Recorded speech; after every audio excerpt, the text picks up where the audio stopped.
Fala aí pessoal, sou o Rafael, canal Vasco Tudo. Aquela moralzinha de sempre, de seguir o canal, curtir o vídeo para chegar a mais pessoas.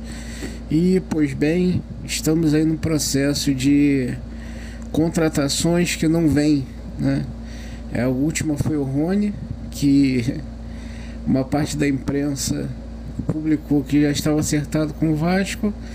E na noite do dia seguinte ele estava dando uma entrevista chegando em Belo Horizonte, informando que o que foi dito foi muito mimimi.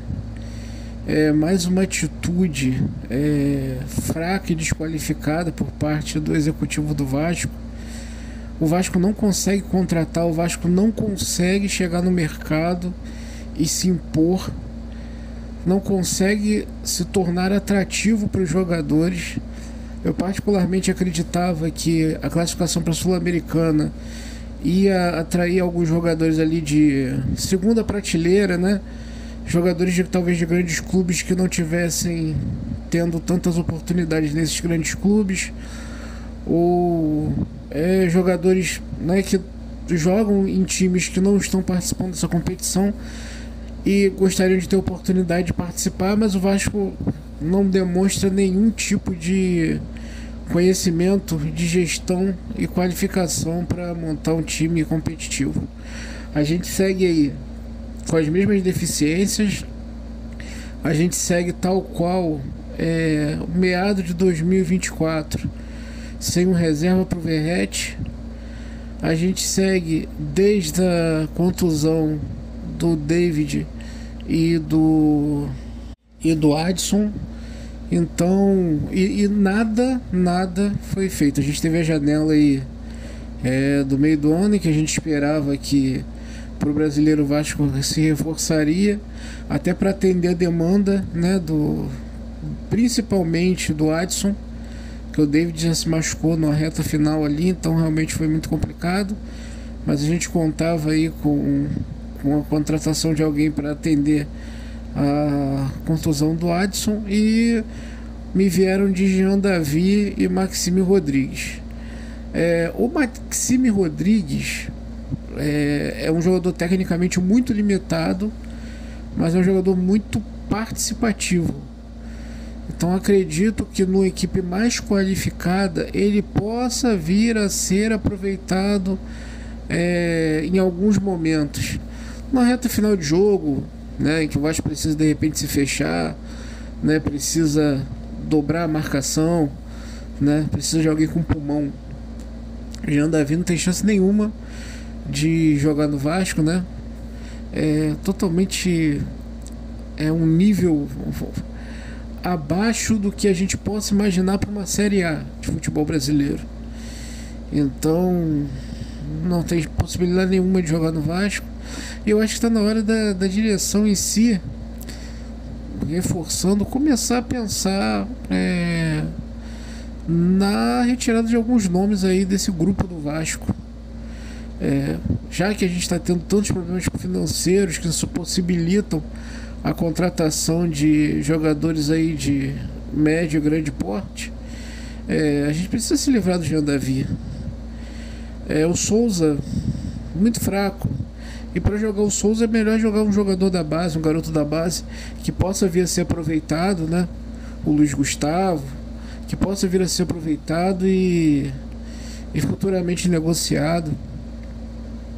O Alex Teixeira, muito torcedor do Vasco, veio num momento muito difícil do clube, né? Um momento talvez que ninguém quisesse vir, ele veio. Então sim, segue um respeito, uma admiração muito grande pelo Alex Teixeira, mas não performou. Então aí a gente já está falando de uma economia de aproximadamente R$500 mil, né, entre Jean Davi, Alex Teixeira e Souza. Aí a gente precisa falar do nome do Payet. O jogador de 1,5 milhão tem que ser jogador decisivo, pelo menos um jogo a cada 3, tá? O jogador de 1,5 milhão ele precisa ser decisivo um jogo de cada 3. E decisivo como? Na posição dele, um gol, uma assistência. Ele não pode passar em branco. em 3 jogos seguidos. E ao contrário disso, a gente conta nos dedos os jogos em que o Payet foi decisivo. Então, grato pela mobilização que ele criou aí, né, em 2023, vindo, mas também já deu o Payet, tá? Não tem condições nenhuma de permanecer no Vasco. E acho que vai caber a análise ali de alguns outros nomes. Vejo aí, não rescisão, porque acho que ele ainda tem contrato, precisa ser respeitado. Mas vamos ver se o Jair consegue, né, entrar aí numa condição legal até o final do ano, para que possa ser renovado o contrato. Ele vem oscilando muito, natural de que ficou 9 meses parado, mas acho que o Vasco não precisa pensar em renovação agora dele. O Sforza, pelo que vem sendo dito, já está sendo negociado. Espero que o Vasco consiga recuperar pelo menos o que investiu, que eu acho que aí mostra mais uma desqualificação absurda dessa diretoria do Vasco.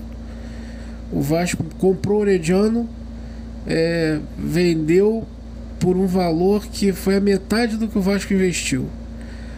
O Vasco não está conseguindo compradores para o Capasso, mesmo com o Capasso tendo sido um dos melhores zagueiros do campeonato que ele participou do ano passado. É muito amadorismo, é muita desqualificação. Olha quantos jogadores o Vasco tentou aí até o momento na janela, e o que a gente trouxe até o momento são refugos. É sempre bom lembrar disso, com exceção do Tietê, que estava no final de contrato. Até havia, né, um interesse possível do Botafogo de preservar, mas os 2 zagueiros, né, na verdade os 3 zagueiros, né, vieram porque os clubes não queriam mais eles. E aí, na falta de opção, veio o Vasco. Cabe o Vasco. O Vasco abraçou. Então, o goleiro, né, reserva também, veio tendo oportunidades no Elche, mas é um time de segunda divisão do Campeonato Espanhol, provavelmente salário baixo para ficar na Europa. Era mais prático vir para o Brasil mesmo. Então, não vejo rigorosamente nenhuma ação direta dessa diretoria do Vasco, reformulando, reforçando. Pedrinho precisa acordar, Marcelo Santana precisa ser mandado embora. O Vasco precisa de um grupo de futebol mais cascudo, gente que saiba fazer negócio, gente que não perca as oportunidades que o Vasco perdeu ao longo dessa janela e das janelas anteriores. O Vasco vem aí capinando errado já há algum tempo. Então é isso, pessoal. Acorda, Pedrinho, fora Marcelo Santana, e até a próxima.